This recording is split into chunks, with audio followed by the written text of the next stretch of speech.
ஆண்டவரும் இரட்சகருமாகிய இயேசு கிறிஸ்துவின் நாமத்தில் வாழ்த்துக்கள். எல்லை எங்கும் சபை ஸ்தாபித்தல் என்கிற இயக்கத்தோடு 15 ஆண்டுகளுக்கு முன்பாக நான் இணைக்கப்பட்டேன். அந்த இயக்கத்தில் இணைக்கப்பட்ட பிறகு நான் பெற்ற நன்மைகளை உங்களோடு பகிர்ந்து கொள்ள விரும்புகிறேன்.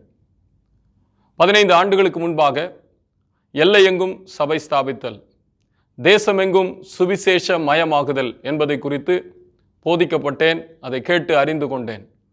பிறகு பல இடங்களிலே சபைகளை ஸ்தாபிக்க நாங்கள் முற்பட்டோம். அதோடு கூட தலைவர்களை பயிற்றுவிக்க முற்பட்டோம். இந்த எல்லையெங்கும் சபை ஸ்தாபித்தல் என்கிற இயக்கத்தினுடைய நோக்கம், தரிசனம், எல்லா ஆண்களும் பெண்களும் சிறு பிள்ளைகளும் ஆண்டவராகிய இயேசு கிறிஸ்துவின் சுவிசேஷத்தை கேட்க, பார்க்க, தொட அவர்களுக்கு தொடர்ச்சியான வாய்ப்புகள் அளிக்கப்பட வேண்டும் என்பதே. இதில் 2 முக்கியமான நோக்கத்தை, 2 முக்கியமான கொள்கைகளை கொண்டு நாங்கள் செயல்படுகிறோம்.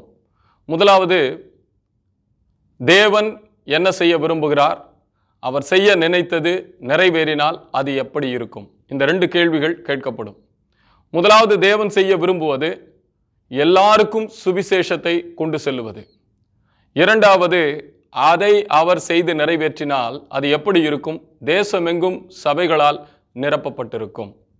இதற்கு 4 முக்கியமான கொள்கைகள் உண்டு. அதை நான் உங்களோடு பகிர்ந்து கொள்ளப் போகிறேன். முதலாவது, தேவன் எதை செய்தாலும் அதை கிறிஸ்துவின் ஜனங்களின் மூலமாகத்தான் செய்கிறார் என்பதை உறுதியாக நம்புகிறோம். கிறிஸ்துவின் ஜனங்கள் என்று சொல்லுபவர்கள், இயேசுவை ஆண்டவரும் இரட்சகருமாக ஏற்றுக்கொண்டு அவரை பின்பற்றுகிறேன் என்று சொல்லுகிறவர்கள் கிறிஸ்துவின் ஜனங்கள். தேவன் தம்முடைய சித்தத்தை, தம்முடைய நோக்கத்தை நிறைவேற்ற அவர்களைத்தான் பயன்படுத்துகிறார் என்று உறுதியாக நம்புகிறோம். இரண்டாவது, தேவன் எதை செய்ய விரும்பினாலும் இந்த உலகத்தில் அதை உருவாக்கும் தலைவர்களின் மூலமாக, தலைவர்களை உருவாக்கும் தலைவர்களின் மூலமாகத்தான் செய்கிறார் என்பதை நாங்கள் உறுதியாக நம்புகிறோம்.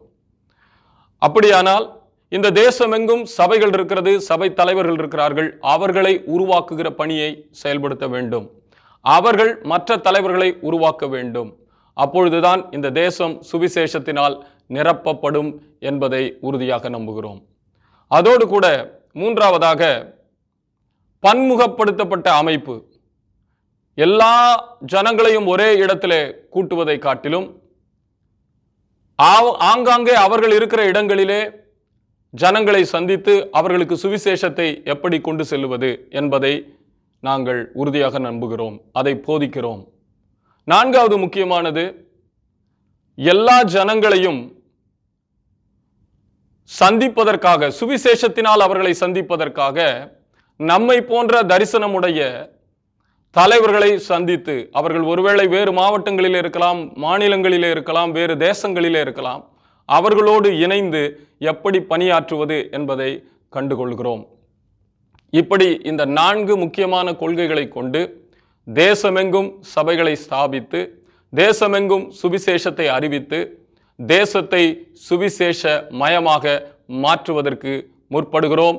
இந்த பிரயாணத்திலே நீங்களும் எங்களோடு கூட இணைந்து கொள்ள வேண்டும் என்று உங்களை அன்போடு அழைக்கிறோம்.